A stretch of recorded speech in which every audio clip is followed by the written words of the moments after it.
Aloha. It's Wednesday. It's 11 o'clock. Welcome to What Now America. I'm Tim Apicella, your host. And today's topic and subject is the infrastructure. Today's title is National Debt is $24 trillion. Infrastructure bill passed, ? But, before we get to the infrastructure bill, we've got some recent developments that I think I call it burning hot topics. And one of them is the recent President Biden's announcement that all troops will be withdrawn from Afghanistan by September the 11th. And then the other kind of hot topic that's transpired here in the last couple of days is the discovery that Russian troops have been forming along the Crimea border, about 80,000 troops. And that's quite an alarming number. So let me introduce my guests. This morning we have Jay Fidell and Stephanie Dalton. Cynthia couldn't make it, and neither could Winston. So we'll miss their presence, but we will just have to muddle through this, won't we? Good morning, everyone. Good morning, Tim. Hey, Jay, let me go to you on the President Biden's announcement this morning that he is going to withdraw all troops, all 2,500, from Afghanistan before September the 11th. Now, again, this is more or less a continuation of Donald Trump's announcement that troops would be out of Afghanistan by May 2021. So I'm not sure it's earth-shattering from that perspective, but it is, it's been a 20-year war. So it is a milestone that we should actually make note of. Yeah, well, one of the few things that Trump did that you could defend. And September 11th is obviously the 20-year day. September 11th, 9/11, that's a very iconic day. And I'm sure he picked that with due respect to that day. And there's two sides to the opinions that come out on this. One is the military side of things, and the military is, they're dutiful. If you tell them to go, they'll go. If you tell them to stay, they'll stay. But the interesting remark about the military for us to consider is what happened in Vietnam. In Vietnam, the military never said this is an unwinnable war until it was way late, way beyond when they should have said that. And now there's a similar moment here. The military should have been telling the country that, this is not a winnable war. What are we screwing around for 20 years here with American lives at risk and no gains, no vision, no result, not even possible. So you wonder about the brass and whether they could have, should have, are doing what they should have done. And that is, to point out that this is not a war we can win. But the other more interesting side is the national view of it. Is this the right move? And a lot of people feel that it is the right move because we've been there 20 years and we haven't won anything. And we're putting American lives at risk for really no good cause. Then you can say, well, if we leave, it'll fall in on itself like the Red Sea. But that's not a good reason to stay. We should have a purpose there. We don't have a purpose and we have no record of success. And why stay? There's no point. This is not a situation where America can realize its exceptional, potential. This is only a place where we can lose. And we've got to be realistic and pragmatic about it. We've got to go. That's my view and the view of a lot of people who, I'm sure advising President Biden about it. Now, there are those that say as soon as you leave, the Taliban is going to be all over the place. Well, it's already all over the place. The Afghanistan army is hemorrhaging. People are leaving the ranks. There's no control. Even the president is unsafe. The president of Afghanistan is unsafe. So what's the point? This is a failed state, and there's no benefit in trying to resurrect a failed state. President Biden this morning said that the two primary objectives of the Afghanistan war have been accomplished. And the first one is to ensure that Afghanistan did not become a satellite base for which the Taliban or any other Al-Qaeda could use as a country and attack the United States. He said, on that basis, mission accomplished. He said, and the second thing was to hunt and get Osama bin Laden. Well, that was done 10 years ago. Mission accomplished. So from those two standpoints, can we hold our head up high as a country and say, mission accomplished in Afghanistan. I mean, if anything, Afghanistan was a justified war because that was the central location of Al Qaeda and the attack on the United States. I won't say the Taliban because I don't think the Taliban had anything to do with 9/11. But you know, juxtapose and compare that to the war in Iraq, where that was a war created out of thin air, if you will. Remember the alleged nuclear weapons that Weapons of mass destruction. yeah, I'm trying to think of our leader, our fearless leader in Iraq at the time. Can't remember his name. W. No, I remember President NW. Bush. Yeah. But bottom line is What's the that the Iraq war was, you know, a war that was really quite unnecessary. But Afghanistan seems to be a legitimate one that we entered into and we had a job to do. And President Biden this morning said we accomplished that. Your thoughts on that, Jay? Well, I'll take it off your point. 10 years ago, we assassinated bin Laden. That was an accomplishment, if you want to call it an accomplishment. We haven't been able to do much about their government. We haven't made them into a democracy. They're living hundreds of years behind the West, and we cannot create a democracy out of thin air. If that was our mission, we have not succeeded. I'm not sure that I agree with President Biden. I don't think we've succeeded in very much. But the point is, there's no point in continuing. We have to recognize the reality, as we should have recognized in Vietnam. We cannot create states out of whole cloth. It's time to go. 20 years is a good time to go. There's no point in leaving our people there to get killed. There's no point in wasting the money. And Afghanistan will do what it wants to do. If that means collapsing into a medieval society, which I think it is doing, okay, that's it. We cannot have an effect on that.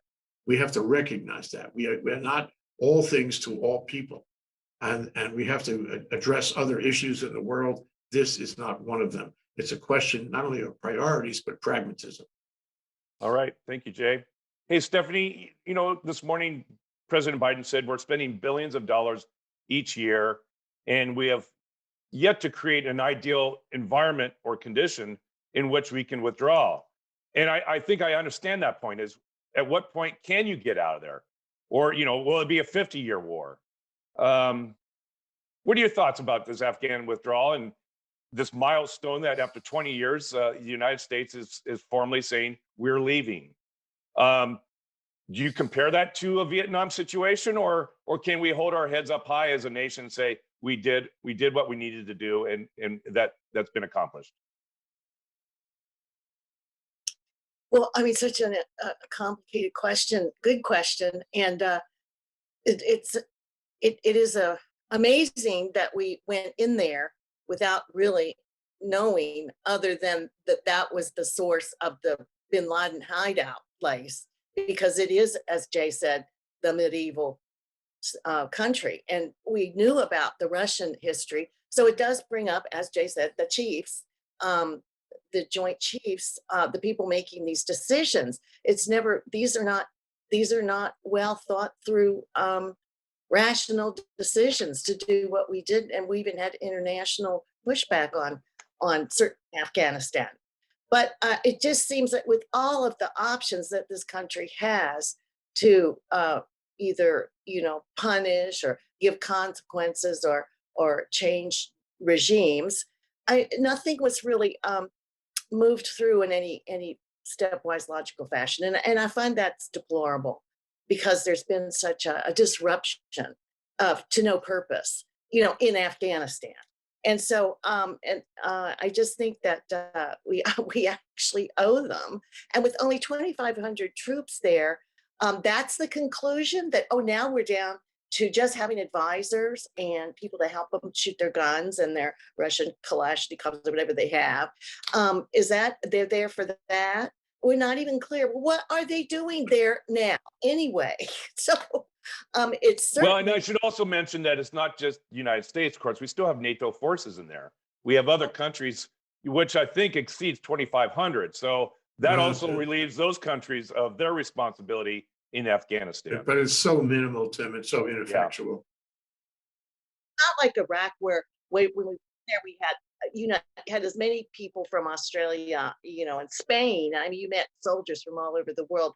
They were there, and our partners and our allies. But that's a whole nother bag, ball of wax. But as far as Afghanistan's concerned, they need help for modernity, bringing them into the world. So, however Biden can do this, it seems like it's a thing that should have been done, and the last two presidents really didn't address it, Yeah. and Let didn't me even give us let me go a to reason one of for the not.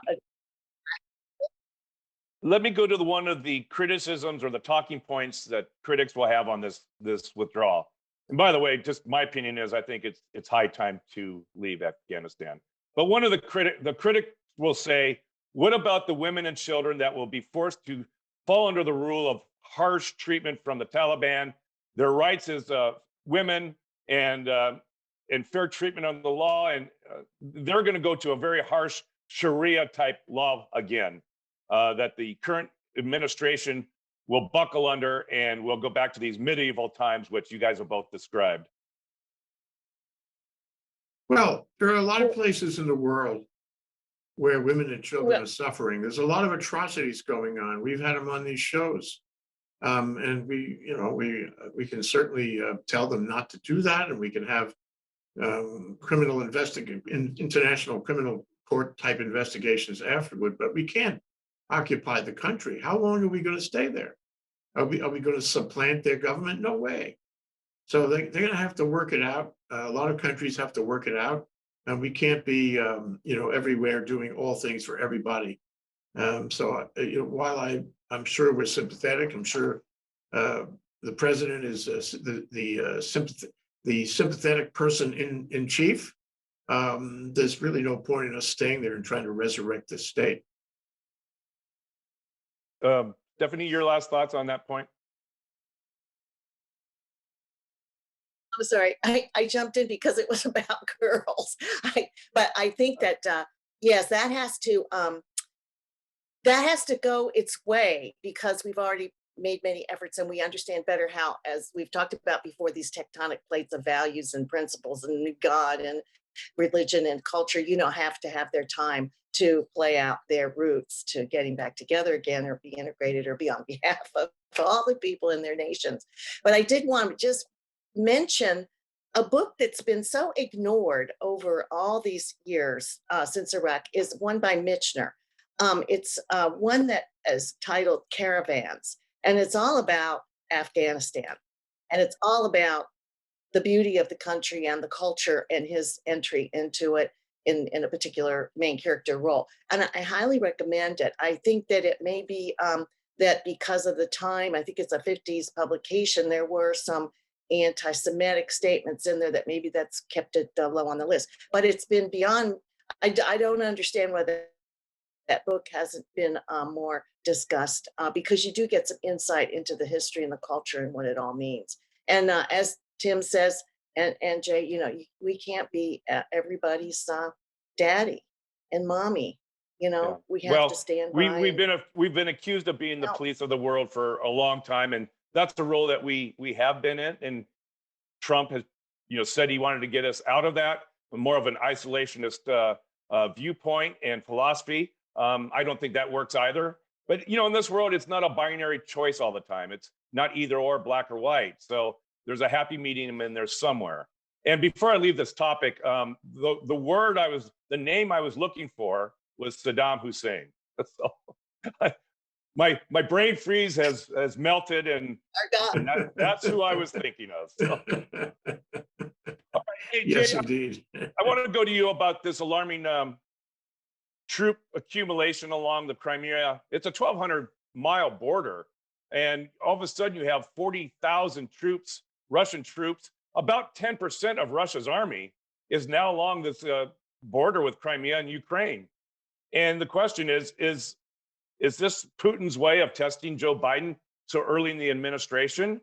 Or does he have more kind of sinister motivations? Is he trying to engage a false move or an August guns issue? And all of a sudden we're in a conflict between Ukraine and Crimea again. The ceasefire is barely holding on. There's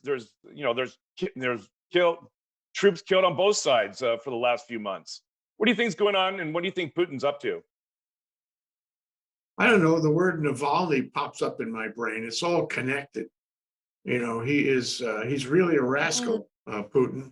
He's a monster. And I believe that he's doing this to distract people, get their attention, to appeal to the nationalists in Russia, that he's resurrecting, the old Soviet Union, showing power.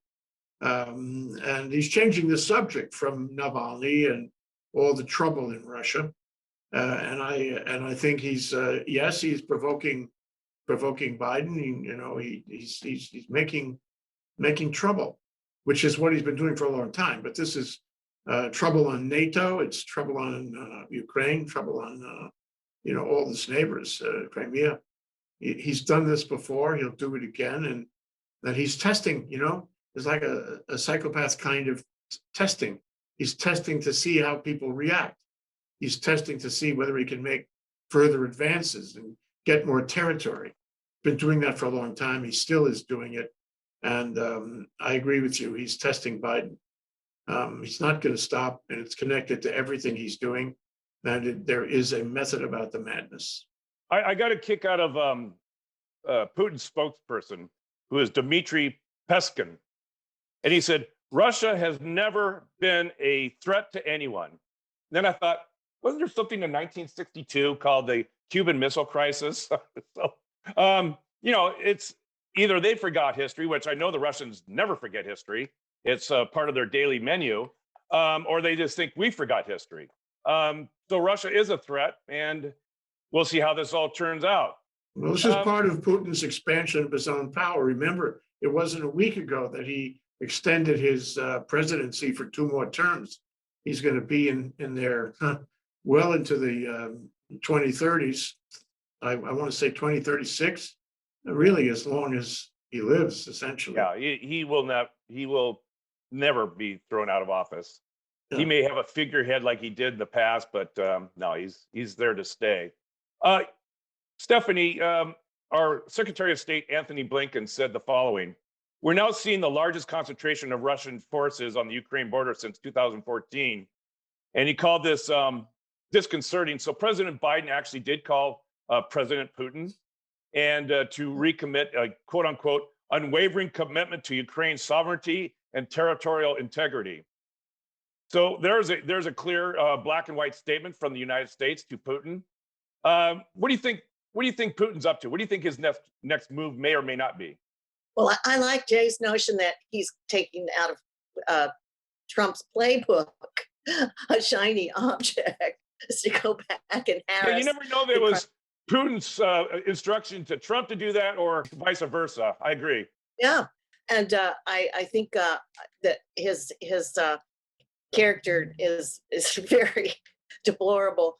But also this expansion of power, I guess that's because he can't expand the economy. Since they said, I mean, I think I've read that the Russian economy is like Michigan's or Wisconsin's or something like that. It's this little bitty economy, and he's got almost nothing in that. So he's not playing that game. So now he's doing war game again and going in there and going after the Crimeans. And I don't know if how much is behind that Biden comment, because that once again is kind of threatening, and that, well, are we going to give you consequences for that? Does that mean he's going to put troops in there? So, we're going to get back to all of that. And I would surely hate to see our national agenda, governmental agenda go into all of that all over again and have to deal now with Crimea after we get out of Afghanistan. Then we get this new one on our plate. Yeah, so good point. Let's hope that the Russian leader is just pushing stuff around his board to get attention and have something to talk about and get what he thinks is respect, I suppose, from the rest of the world. All right. Because we wouldn't want to have to go back and do it over again. And I always think of Florence Nightingale when Crimea comes up, and I know she was British, but the British have a huge history in Crimea too. That whole war that went on, that was a old-timey war with Florence, but that's where the Red Cross came from. And so I think we have a pretty positive disposition towards the country because of some of that shared history. Yeah. Okay. Hey, thank you for your comments.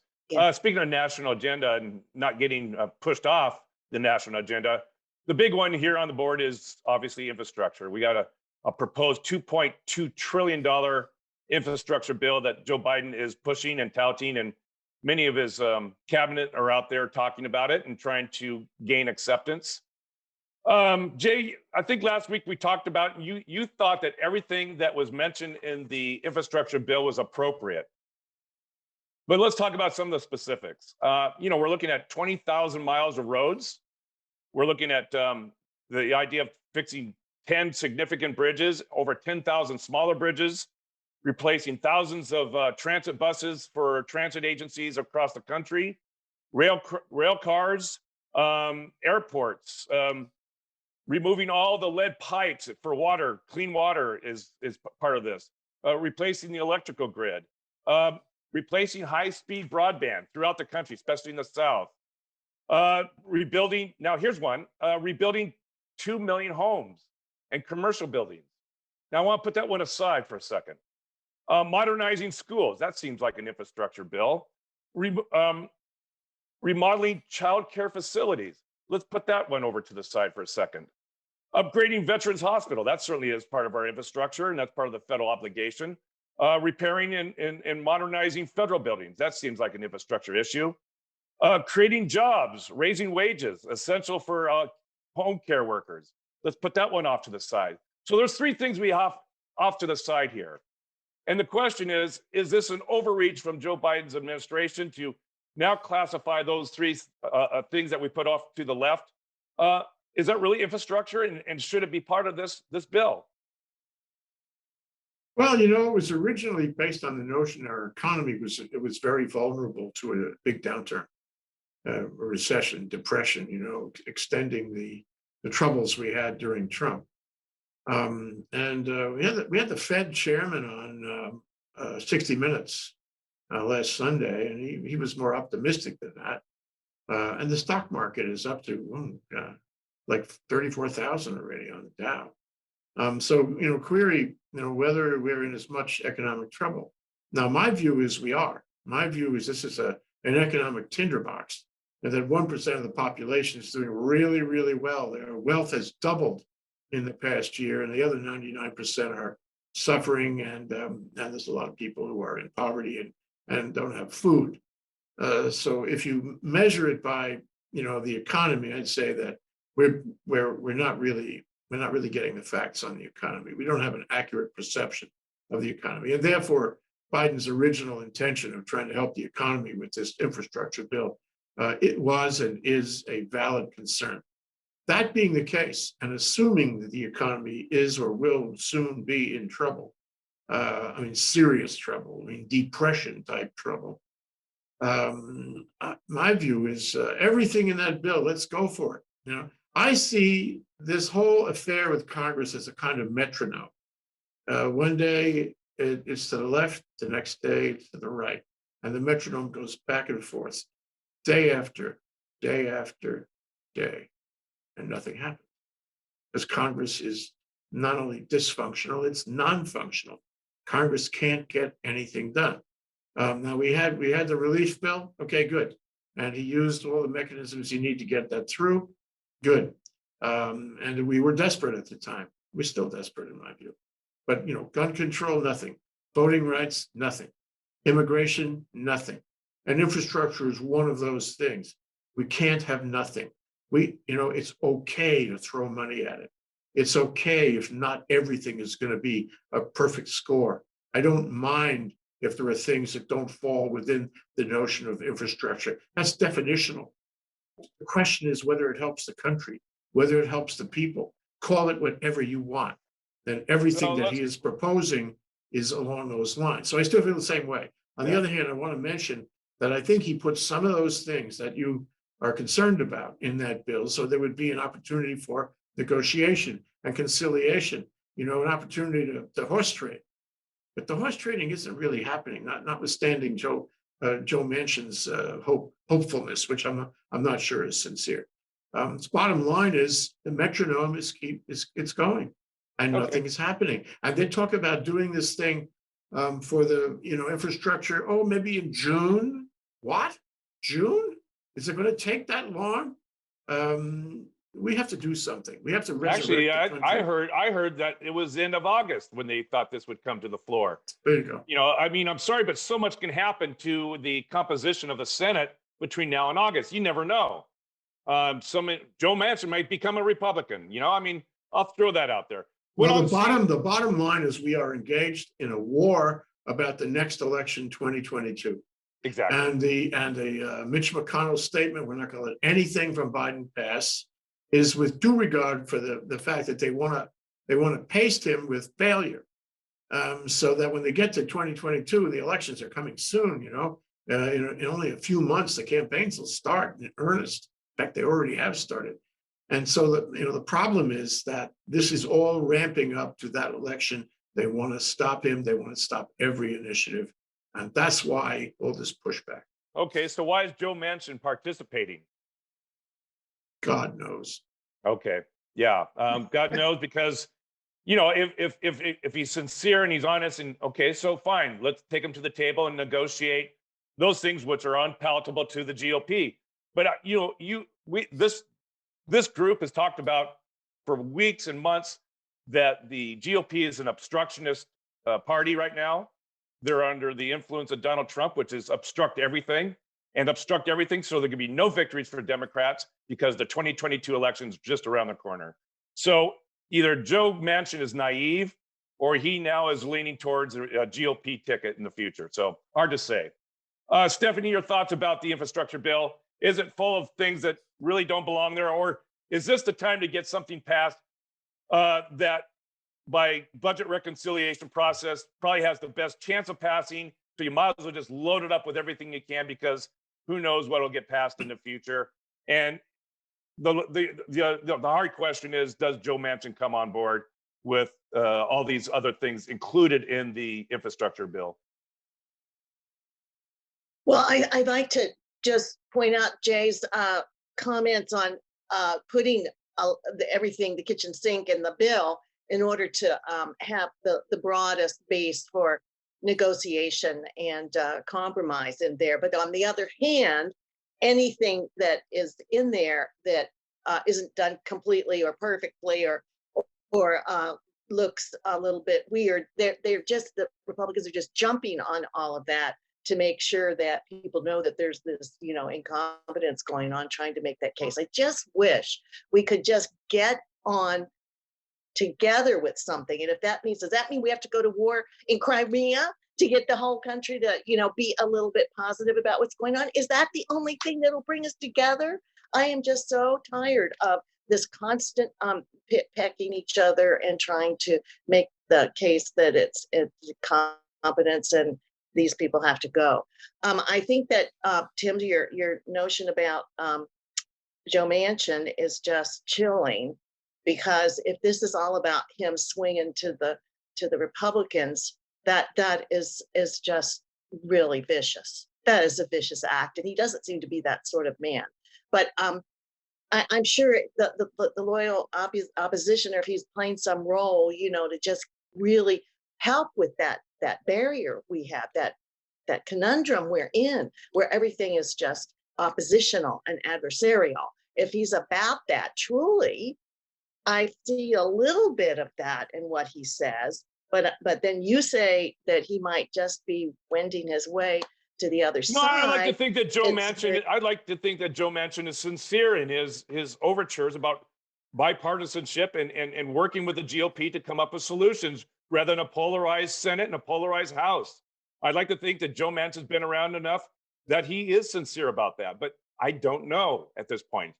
So I'm hopeful. I'm hopeful that Joe Manchin is true to his word. Well, my concern with that is that he's got a lot to do in his state. I'd like to know where this evidence is coming from that he's got the best interest in mind. What has he already done that has been characterized by these kinds of working with the opposition? That's what's really bothering me. It's like he's speaking out and holding up this whole national agenda while he's got people up in the hollers just absolutely starving to death. I see it's very Well, confusing, and I don't. I Yeah, like your point you're making there. Yeah, West Virginia is one of the poorest states in the nation. The question is, why not put the put his feet to the fire? Ask Joe Manchin to come up with 10 names yeah, of Republicans that you think is going to come to the table on this infrastructure if they get what they think is fair, and let them come to the table with those names. exactly. And so Biden's coming out doing these things that I think makes sense to try now, which is, open up the discussion right here at the beginning, make it clear that everybody's invited in and that there's a willingness to negotiate because look, there's all this stuff in here. I can let some of this go if that's what you want, because all we do is go down the same route. So then we get the bill passed and it's all about, oh, it was just because, they just used the act that he might be able to get it through. Yeah, I just want to say one more thing about Biden that I think is a real advance for him, hopefully. And that is going around and telling people what's been done.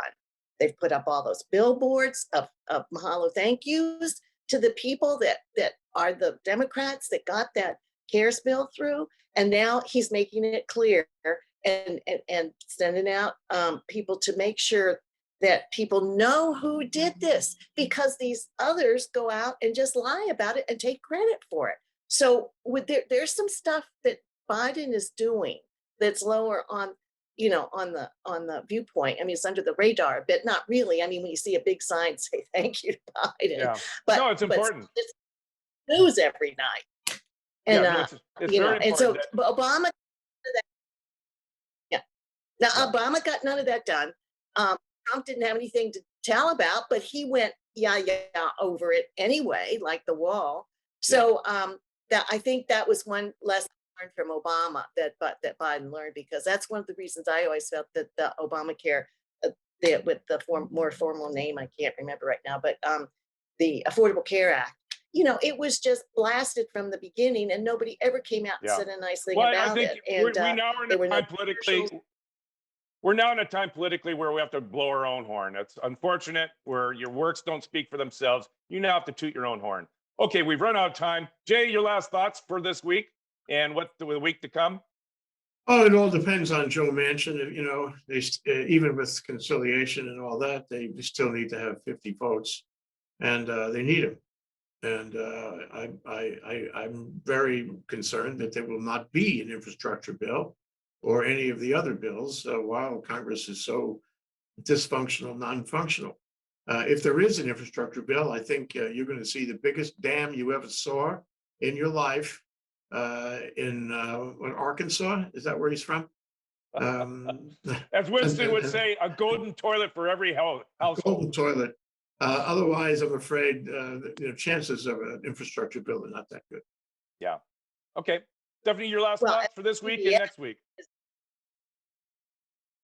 Tennessee Valley Authority that FDR did that changed the whole nation, we'd still be in mud huts ourselves, if that hadn't happened at that time. I just want to say one thing: feet to the fire. Joe Manchin's feet to the fire. Where's the evidence that you've ever made any of this happen in your own playground, much less the big one? Please. All right. Let's hold all our politicians their feet to the fire. I love that. Thank you very much, Stephanie. Thank you, Jay. Thank you for discussing our infrastructure bill, the buildup along the Crimea border, and certainly the withdrawal from Afghanistan. All worthwhile topics, and appreciate your attendance here on What Now America. Join us next week at a Wednesday at 11 o'clock. I'm Tim Apicella. We'll see you then.